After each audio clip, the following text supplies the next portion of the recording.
Paul Rubin, president and owner of the White Bear Lake Superstore and co-chair of the General Motors National Dealer Council. Find this and other automotive news at Points from Paul. Now, we would like to take you to a place many of you have never been before, though unfortunately, some of you have. We're going undercover to show you what it's like to be black in a predominantly white world. Tonight, the I-Team has a story about the subtle, maybe even unconscious ways we treat people who do not look exactly like us. Here's investigative reporter David Schechter. What happens when a black man, a white man, and an ex-con apply for the same job? Professor Diva Pager knows. Being a black man in America today is essentially like having a felony conviction. Pager is a sociology professor at Princeton University. Her research on the entry-level job market shows when it comes to getting a job, a black man has the same limited chances as a white ex-con. We set out to find if the same is true in the Twin Cities. How are you today? Not bad, thank you. We auditioned actors looking for similar personalities and appearance. We created similar life histories and resumes for a black, a white, and an ex-con. Then, using the methods developed at Princeton, we trained 3 actors to answer questions in a similar way. I think I can make a difference. I really do. William is the black job applicant, Justin the white job applicant, and playing the ex-con, convicted of dealing drugs, is Nate. I don't know if there's a lot of employers that are going to be too willing to bend over backwards for that person. Of all the jobs I've ever applied for, I've only not gotten one. Not to toot my own horn, but I think I'm going to do it pretty well. We sent each of them on interviews at the same 16 locations in the metro area, each time with a hidden camera. The jobs were advertised in the paper or posted in store windows. At a frame shop, all 3 applied for a part-time sales position. You know, I would want to work with the person and help them build skills. He looked at my resume and coughed.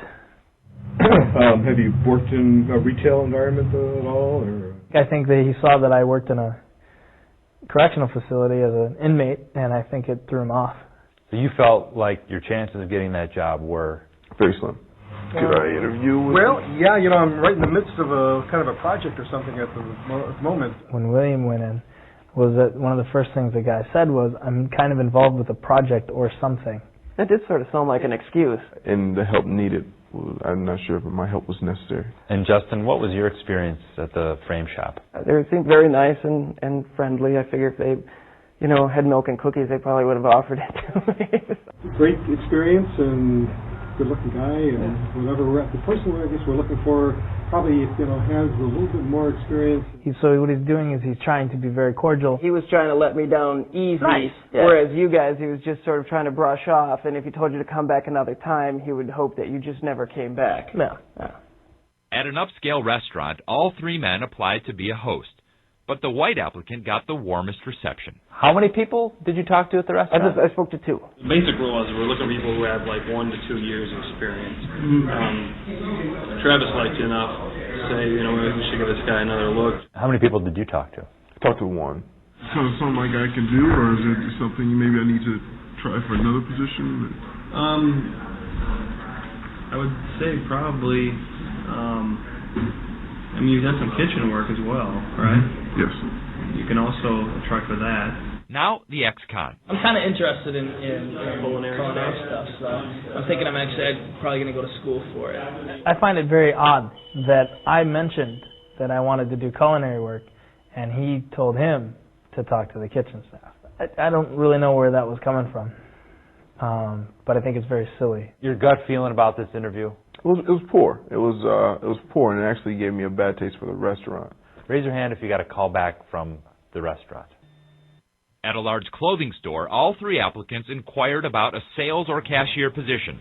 All 3 took a test over the phone, but the black applicant had a different experience than the other 2. What job did you apply for when you went in there? Cashier. Someone in the front. And what job did they offer you or push you to? Well, they offered the job for the asset protection. Store security. What kind of position are you looking for? Cashier, dealing with people. Okay. We actually have our loss prevention manager here today, and she was wondering if you ever had thought about doing anything in LP, like an agent. She really said, because of my appearance, prejudging me, I would be qualified for this job because I'm intimidating, because I'm bigger, because I'm this. Because you're black? Because I'm black. It's totally because he's a big black guy. Who got a call back from the clothing store? Our results? Better than the Princeton study, but still a quarter of the time, the black applicant and the ex-con were treated the same, not as favorably as the white applicant. Listen to what Williams said before the project began. Not to toot my own horn, but I think I'm going to do pretty well. And now, today. I was hoping that it didn't come out this way. Were you hoping that it wouldn't be true? It is true. Do you think that's how racism works today? I do. Just little subtleties. Small subtleties and things that can be culturally accepted and legal. Does this bum you out? Does it bum me out? No, I mean I think this is how today is, and I think this is how Minnesota is.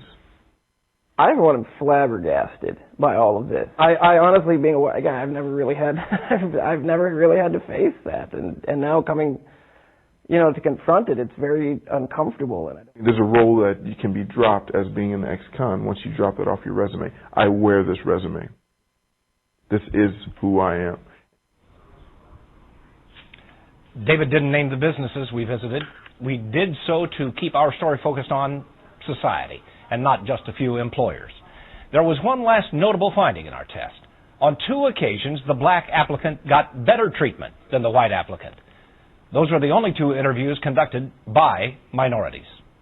If you want to see the resumes, David's training manual, and more, click links and numbers on WCCO.com.